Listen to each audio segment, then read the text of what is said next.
and welcome to Blue Jersey Radio. I'm Jeff Gardner, and together with my co-host, Jason Springer, each week we bring you live New Jersey's latest political buzz, interviews with newsmakers, and your stimulating calls. And starting last week and continuing this week, we're also on camera. During the speech on the video, he said that the economy is priority number 1, number 2, and number 3. Surprised, Jeff? Yeah, you know what? When he said that, I sort of blanked out, and I thought of like the realtor's expression of, the three most important things in real estate, which is location, location, location. And I just remember thinking whoever wrote that was corny. Well, Sorry, writer of the State of the State speech. A lot of different things. What I did notice is ethics. I only got to watch the speech once and didn't read the text. I heard ethics first mentioned 24 minutes into the speech.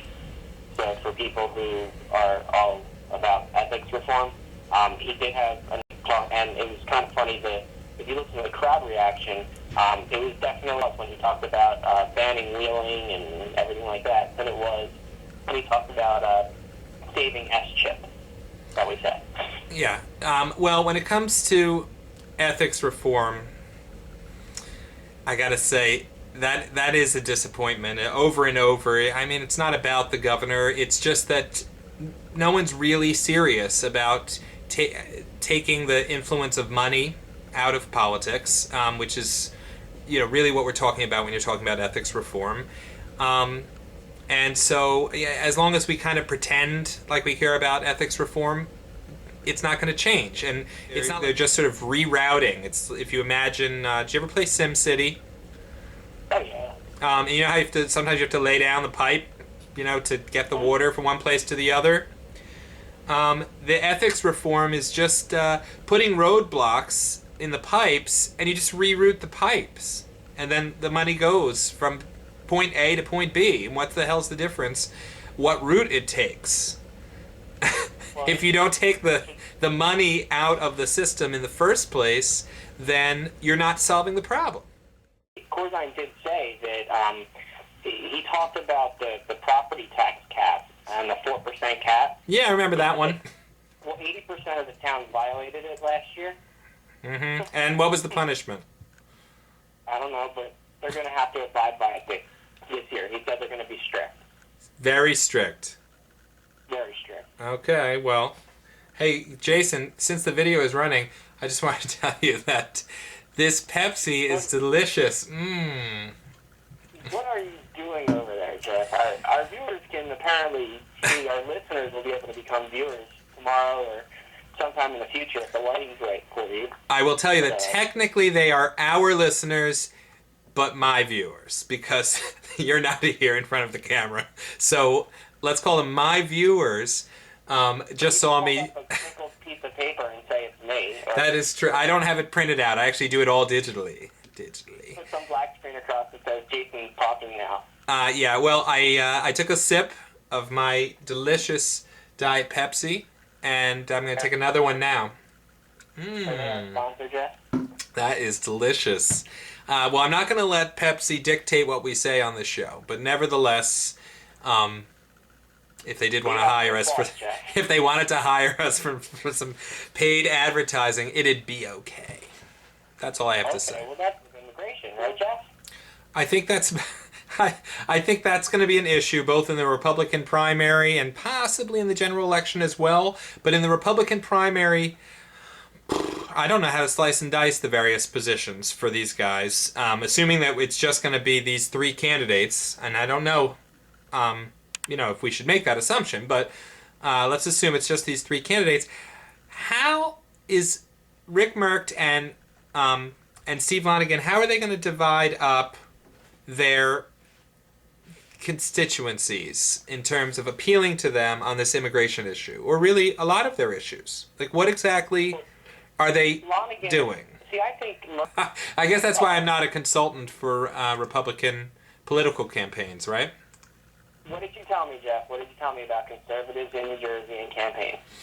Well, the conservatives in New Jersey think that the only reason Republicans keep losing statewide is because the conservatives keep losing the Republican primaries, and the Republicans keep putting up so-called moderate statewide candidates, and so they lose. And so conservatives deeply and truly believe that if the Republican Party would just nominate one of their own, they would finally break the stranglehold that Democrats have enjoyed on statewide office in New Jersey. I think that anyone who thinks that a socially conservative Republican candidate is the best chance for a Republican to win in New Jersey is delusional. So, besides the ethics tough guy, what did Chris Christie paint himself as to sell to the voters? He should be painting himself as the moderate Republican alternative who's going to squeak out of the Republican primary just fine. Squeak is not even the right word to use. And try to avoid going too far to the right, in the search for the base of the Republican primary. No one thinks he's such a liberal Republican that somehow he's going to turn off too many Republicans. He'll win the primary.